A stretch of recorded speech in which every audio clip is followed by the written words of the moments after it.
வயலோ வயலோ வயலோ செழிக்க வாழ்வு தந்தானே வயலோ வாழ்வு தந்தானே அட பொன்னா விளையோ பூமிக்கு நல்ல விவரம் தந்தானே உழவனின் உறவா வந்தானே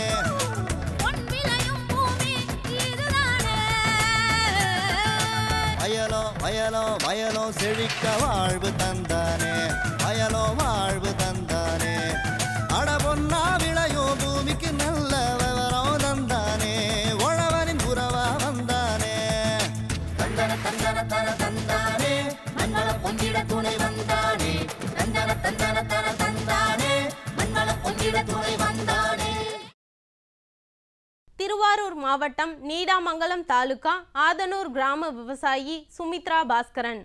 இவர் இம்மாவட்ட தமிழ்நாடு கால்நடை மருத்துவ ஆராய்ச்சி பல்கலைக்கழகத்தின் உழவர் பயிற்சி நிலையத்தின் ஆலோசனை மற்றும் உதவியோடு பல்வகை கோழி வளர்ப்பில் ஈடுபட்டு கறிக்கோழி, கோழி முட்டை மற்றும் உயிர்கோழி ஆகியவற்றை வணிக நோக்கில் செயல்பட்டு இன்று தனது வாழ்வாதாரத்திற்கான பொருளாதாரத்தை தானே தேடி வெற்றியும் பெற்று வருகிறார். அவரை சந்தித்த போது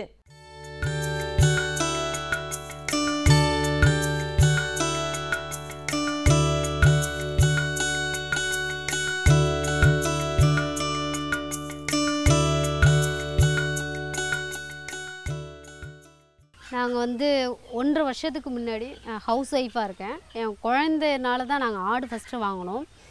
அதுக்கப்புறம் என்ன செய்யலாம் அப்படிங்கும்போது கோழி வளர்த்தா நல்லா லாபம் இருக்குங்கிறது ஒவ்வொரு இடத்துல எங்கள் வீட்டில் ஏற்கனவே 25 கோழி இருந்துச்சு.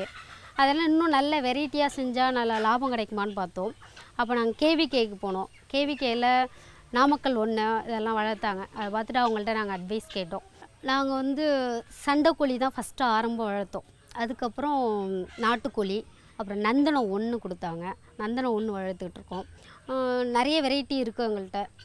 கேட்குறவங்களுக்கு கொடுக்குறோம். முன்னாடியே ஆர்டர் கொடுத்தா குஞ்சும் கொடுக்குறோம். தீவனம் 2 மாதம் தீவனம் கொடுக்குறோம். நாங்கள் ஃபஸ்ட்டு குஞ்சிலேருந்து 2 மாதம் தீவனம் வாங்கி தான் கொடுக்குறோம். தீவன செலவு அதிகமாகறதுனால நாங்கள் வயல்லே சொந்தமாகவே சோளம், கம்பு எல்லாம் கொஞ்சம் தெளிச்சிருக்கோம். கோஃபோர் புல் ரொம்ப விரும்பி சாப்பிடும்.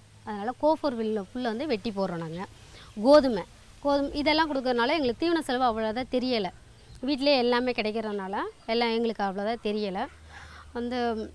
ஒரு மாதத்துக்கு கோழி குஞ்சு ஒண்டியுமே எங்களுக்கு 20,000 ரூபாய்க்கு சேல்ஸ் ஆகுது. முட்டை ஒண்டியுமே ஒரு 5,000 ரூபா 6,000 ரூபா முட்டை கொடுக்குறோம். நாங்கள் கறி வீட்டிலே ஒரு 25, 30 அப்படின்னு சொல்லிட்டு அவங்களே எடுத்துகிட்டு போயிடுறாங்க. அதனால் ஒரு மந்த்லி இன்கம் எங்களுக்கு 30,000, 35,000 ரூபா வரைக்கும் எங்களுக்கு கிடைக்கிது.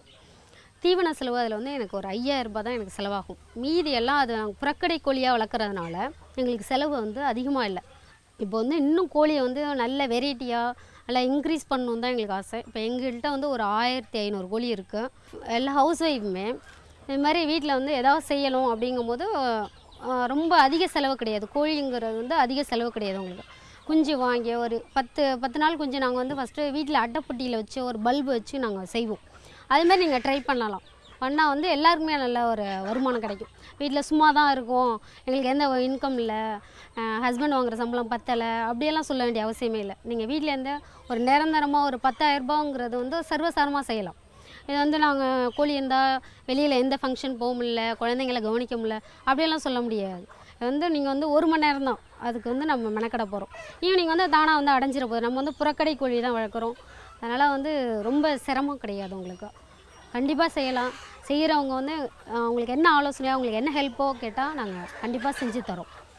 நான் எப்படி இதில் கொஞ்சம் ஃபஸ்ட்டு ஆரம்பத்தில் கஷ்டப்பட்டோமோ பின்னாடி அதை கொஞ்சம் கொஞ்சமாக எங்களுக்கு தெரிய ஆரம்பிச்சிச்சு. தெரியாத போது இப்போ ஓரளவு எங்களுக்கு தெரியும் என்ன பண்ணலாம், எப்படி நோய் வந்தால் அதை எப்படி குணப்படுத்தலாம், எப்படி அதை பிரித்து வைக்கலாம் அப்படிங்கிறதெல்லாம் கொஞ்சம் கொஞ்சமாக டெவலப் பண்ணலாம். அதனால் யார் கேட்டாலும் நாங்கள் சொல்லுவோம். மேலும் விவரங்களுக்கு 09865774130 என்ற கைபேசி எண்ணுடன் தொடர்பு கொள்ளலாம். தொழில்நுட்பங்கள் நாளுக்கு நாள் பெருகி வரும் நேரத்தில் ஒவ்வொரு வகையாக உருமாறி பயன் தரும் பல உதவிகளை செய்து வருகின்றது. விண்ணிலே ராக்கெட் செல்வதற்கு இணையாக மண்ணிலே மகத்தான மாறுதல்களை தந்து வேளாண்மை வெற்றி பெற பல்வேறு உதவிகளை செய்து வருகிறது. பல்கலைக்கழகங்களின் பயன் தரும் பல்வேறு தொழில்நுட்பங்களின் வளர்ச்சி பற்றி இன்றைய நிகழ்ச்சியில் திருவாரூர் மாவட்டம் விளமல் குறிஞ்சி நகர் உழவர் பயிற்சி மையத்தின் உதவி பேராசிரியர் முனைவர் ஜி செந்தில்குமார் தரும் உயரிய கருத்துக்களை இனி நாம் காணலாம்.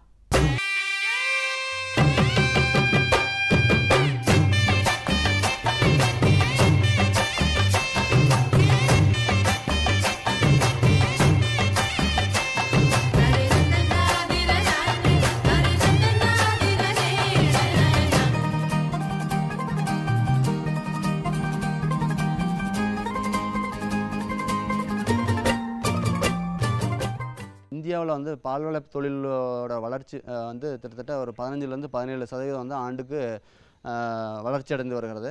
1998 முதல்ல இருந்து பார்த்தோம்னா இந்தியாவோட கால்நடை பண்ணை தொழிலோட மொத்த மதிப்பு பார்த்தோம்னா அதாவது உலக அளவில் முதலிடத்துக்கு வந்துடுச்சு. இதோட பின்னணி பார்த்தோம்னா அதாவது இந்தியாவில் வெண்மை புரட்சிக்கு வித்திட்ட 5 ஆண்டு திட்டங்கள் தான் முக்கிய ஒரு காரணம். தமிழ்நாட்டில் பார்த்தோம்னா இந்த தீவனம் வந்து 60-65% வந்து பற்றாக்குறை நிலவுது. சில கால்நடை பண்ணையாளர்கள் வந்து கால்நடைகள் வச்சுருப்பாங்க, அதாவது கறவை மாடுகள் வச்சுருப்பாங்க, ஆனால் நிலம் இருக்காது.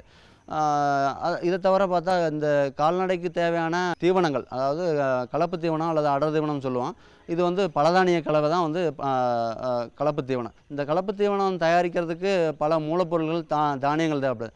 இந்த தானியங்களோட விலை வந்து பார்த்தோம்னா ஆண்டுக்கு ஆண்டு வந்து அதிகரிச்சுக்கிட்டே போகுது. அதனால் மக்கள் வந்து என்ன பண்ணுறாங்க, ஏதாவது கம்பு அல்லது சோளம் இதை ரெண்டை வந்து அரைச்சிக்கிட்டு காலையில் 1 கிலோ சாயந்தரம் 1 கிலோ அப்படின்ட்டு ஏதாவது ஒன்று, ஏன்னா அதுதான் கம்மியான விலை. நல்ல கறவை மாட்டில் வந்து ஆரோக்கியமாக நல்ல பால் உற்பத்தி இருக்கணும் அப்படின்னா ஒரு சரிவிகித உணவு கொடுக்கணும், சமச்சீர் உணவு கொடுக்கணும் அப்படிங்கிறது நாம் வந்து அட்வைஸ் பண்ணுறோம் கால்நடை பண்ணையாளருக்கு. அப்போ சரிவிகித உணவு சமச்சீர் உணவு அப்படின்னா என்ன அர்த்தம்னா அந்த உணவில் வந்து மாவுச்சத்து, புரதச்சத்து, கொழுப்புச்சத்து, தாது உப்புகள், வைட்டமின்கள் இது எல்லாம் சேர்ந்தது தான் வந்து சரிவிகித உணவு. அப்படி இருந்தால் தான் வந்து பால் உற்பத்தி சரியான அளவு எதிர்பார்த்த அளவுக்கு வரும். கால்நடை மருத்துவ அறிவியல் பல்கலைக்கழகத்தின் ஆராய்ச்சியின் கண்டுபிடிப்பு தான் இந்த டனுவஸ் கிராண்டு டானிக். டனுவஸ் கிராண்டு டானிக்கில் உள்ள நுண் தாது உப்புக்களான நைட்ரஜன், சல்ஃபர், அதாவது கந்தகம், தாமிரம் இருந்து என்ன பண்ணுது அப்படின்னு பார்த்தோம்னா இந்த முதல் வயிறான கறவை மாட்டின் முதல் வயிறான அசைவின் வயிற்றில் உள்ள நுண்ணுயிரிகளை வந்து தூண்டி விடுது. இந்த நுண்ணுயிர்கள் தூண்டப்படுவதன் மூலியமாக நல்ல வகையில் இந்த மாவுச்சத்து கொண்ட விலைமலிவான அந்த உணவை வந்து கறவை மாடு உண்ணும் பொழுது உள்ளே வந்து நல்லா கரைச்சி செரிமானம் பண்ணி அமிலத்தன்மையை எதுவும் உருவாக்காமல் மைக்ரோபியல் புரதத்தை உருவாக்குறது. மைக்ரோபியல் புரதம் அப்படிங்கிறது தான் வந்து உடல் நலத்துக்கு ரொம்ப மிகவும் நல்லது. அது தவிர வந்து இந்த மைக்ரோபியல் புரதம் தான் வந்து பால் உற்பத்தியை அதிகரிக்கவும் காரணமாக அமைகிறது. இந்த டனுவஸ் கிராண்டு டானிக்கோட ஒரு நாள் செலவு பார்த்தோம்னா ₹1 மட்டுமே ஆகிறது. இதன் மூலியம் வந்து இந்த ஆராய்ச்சியில் கண்டுபிடிச்சிருக்காங்க, இந்த டனுவஸ் கிராண்டு டானிக் கொடுப்பதன் மூலியமாக கிட்டத்தட்ட 1/2 லிட்டர்லேருந்து 1 லிட்டர் அளவுக்கு பால் உற்பத்தி அதிகமாகிறது. அடுத்ததாக நம்ம பார்க்க போகிறது நமது தமிழ்நாடு கால்நடை மருத்துவ அறிவியல் பல்கலைக்கழகத்தின் மற்றொரு கண்டுபிடிப்பான டனுவஸ் தாது உப்பு கலவை. இந்த டனுவஸ் தாது உப்பு கலவையில் வந்து 12 வகையான தாது உப்புகள் இருக்குது. அதாவது கால்சியம், பாஸ்பரஸு, மெக்னீசியம், துத்தநாகம், தாமிரம், கந்தகம், ஃப்ளோரின் என்று சொல்லப்படக்கூடிய 12 வகையான தாது உப்புகள் இருக்குது. கண்ணுக்குட்டி போட்டோம்னா ஒரு 24 48 மணி நேரத்துக்குள்ளே வந்து இந்த பால் காய்ச்சல் நோய் வந்துடும். அப்புறம் பார்த்தோம்னா இந்த கால்சியம் குறைபாடு இருக்கிற கறவை மாட்டில் அந்த நஞ்சு வெளியில் நஞ்சு கொடி வந்து வெளியில் ஏற்றாது. சில சமயங்களில் பார்த்தோம்னா கண்ணுக்குட்டி போட்டதுக்கப்புறம் நஞ்சு போட்டதுக்கப்புறம் உள்ள கர்ப்பப்பையே வந்து கர்ப்பப்பையும் பிதுங்கி. இதுக்கு எல்லாத்துக்கும் என்ன காரணம் அப்படின்னு பார்த்தா கால்சியம் வந்து பற்றாக்குறையினால இந்த பிரச்சனை ஏற்படுது.